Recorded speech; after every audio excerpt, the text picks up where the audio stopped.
اليوم ان شاء الله غادي نشارك معكم روتيني اليومي لشرب الماء بانتظام من الصباح حتى الليل على طول النهار. السلام عليكم، كنتمنى تكونوا كاملين بخير وباحسن الاحوال ان شاء الله، وما تنسوناش من لايك وكومنتير وشاركوا معنا كيفاش نتوما كتشربوا الماء، واش كتنساو بحالي ولا وليتوا منتظمين بحالي.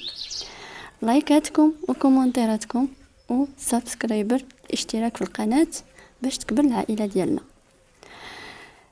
اليوم ان شاء الله غادي نشارك معكم ابسط طريقة باش تشربوا الماء وبلا ما تبقاو تنساو الماء، لان الماء هو كل شيء في الجسم ديالنا. الكون كله مبني على الماء، وحتى الجسم ديالنا مبني على الماء، هو اللي كيدير لينا الدموع، هو اللي كيدير لينا السوائل اللي كنخرجوها من الجسم ديالنا. واخا كنشربوا السوائل الساخنه، راه الماء كيبقى ضروري في الجسم ديالنا. الماء بلاصتو بوحدها، لان كاينين شي وحدين كيقولوا لا انا شربت السوائل، شربت اتاي، شربت قهوه، شربت الحليب، ما كاينلاش نشرب الماء. واخا يكون فصل الشتاء، لا ما خصناش نهملوا الماء ضروري، على الاقل يترو في النهار، على الاقل واخا يترو قليله، ولكن اهم حاجه ان الجسم ديالنا خاصو يشرب واحد كميه وفيره ليه للجسم ديالنا في النهار. فنبداو على بركه الله. اول حاجه، الا كنتي كطيبي الخبز بحالي انا، او كنتي في المطبخ ديالك، او كنتي كديري شي حاجه، خصك تحطي كاس ديال الماء. الماء ضروري يكون الماء اللي منقي، يكون اما ماء معدني او يكون ماء مصفي، ولا غليو الماء وخليوه حتى يبرد وشربوه.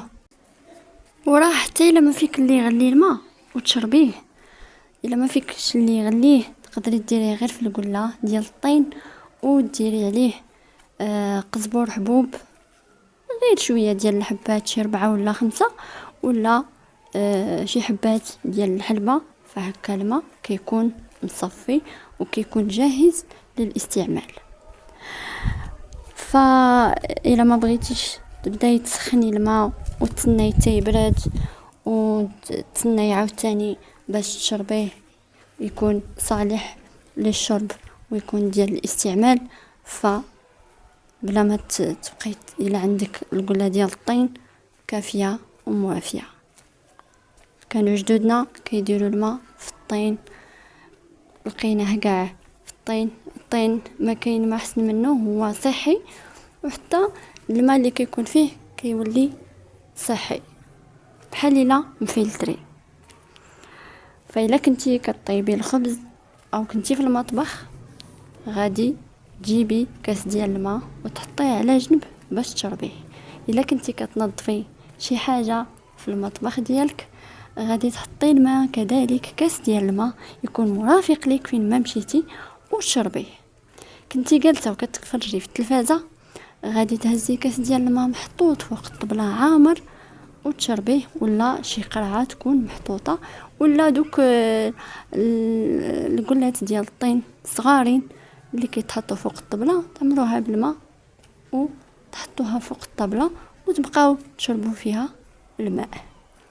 الا كنتي كتقراي كتاب او كتكتبي، كتخرجي تمرين ولا كديري شي حاجه في الكتابه ديالك، غادي تحطي كاس ديال الماء وتشربيه.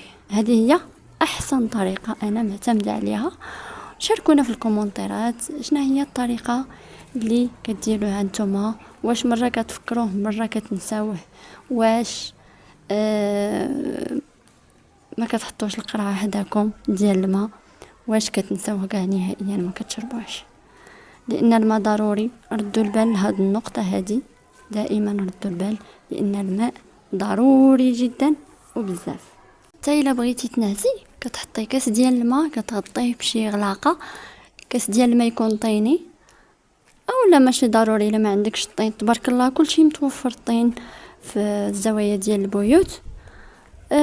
في الداخل ديال البيوت اي وحده عندها اواني طينيه، فضروري تحطي كاس ديال الماء الجانب ديال السرير وتشربيه وقت ما جاك العطش بالليل، لان الماء ضروري في الجسم ديالنا، وما تهملوش وما تهونوش عليه. فكنتمنى انا الفكرة ديال اليوم نالت الاعجاب ديالكم. شكرا لكم على المتابعة، والى اللقاء.